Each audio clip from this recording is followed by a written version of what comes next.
The candidates are saying all the right things. For when it comes to pleasing the Jews, sending troops to Syria will get you big Jewish bucks and top media coverage. Take Marco Rubio. With Jewish billionaires Norman Brayman and Paul Singer backing him, Marco knows what side his campaign is locked and bageled on. Senator, I want to start with the news that the United States is sending 50 special operations forces into Syria. Is that enough? Well, it's an important start to what I think, from a tactical perspective. I think the broader issue is what is the strategy? And I think the strategy has to involve more coordination with the Kurds and also with Sunnis, because you're not going to defeat ISIS, a radical Sunni movement, without a robust anti-ISIS Sunni coalition. So I do think it's an important tactical step forward. It needs to be backed up with increased airstrikes and so forth. So I don't have a problem with the tactics of it, and the numbers might even have to be larger at some point. Just what the Jews want to hear. Get the camel's nose inside the tent with 50 troops, and then 2,000 will follow for yet another Jewish-inspired hellish regime change. Besides, Marco, there's already a robust anti-ISIS Sunni coalition. It's called the Syrian Armed Forces and Syrian Intelligence Services, which have a large loyalist Sunni presence. Don't you think if the Sunnis in both services wanted to sort out, they would have done it themselves by now? But sanity plays no part when Jews drive America's foreign policy. And once you get a taste of Jewish sponsorship, like Ben Carson, who got a round tripper to Israel from the face of Israel, you savor that taste for more sponsorships to come. What's your much bigger plan for Syria? Well, my much bigger plan involves, Putin and Iran also. I mean, those are the forces that are propping up the Assad regime. Propping up?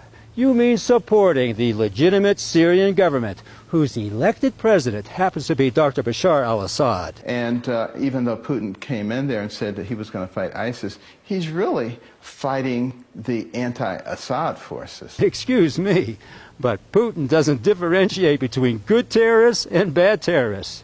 And unlike Jumerica, he doesn't do regime change. What we need to be thinking about is how do we oppose him? I think we should establish a no-fly zone there. Sorry, Ben, but the Pentagon long ago tabled a no-fly option. They know better than to see their F-15s shot down by Russian aircraft. And besides, like the U.S. troops, a no-fly zone would be an act of war against Syria, which only Congress can authorize, not GOP warmongers shilling for Israel. But Carson is angling for World War III.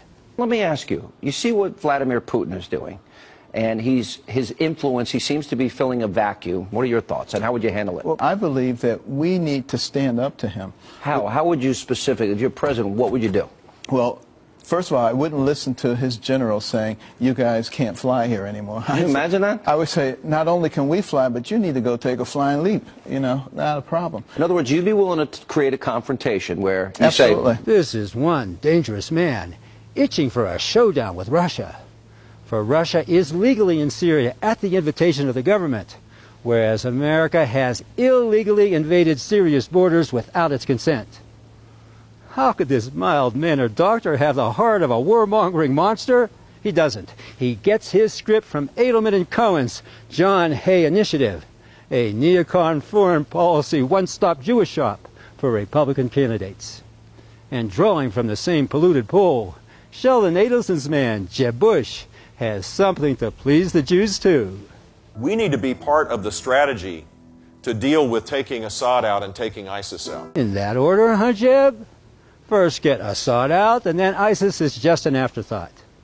Never mind with Assad out, ISIS enters Damascus and starts slaughtering Christians. But the Jews who steer U.S. foreign policy don't care about Christians or the vast majority of Syrian loyalists. All they care about is what's good for the Jews. It's a bad day. We're in a bad way. It's elections for Jews only. And Rubio, Carson, and Jeb are warmongers on Jewish puppet strings.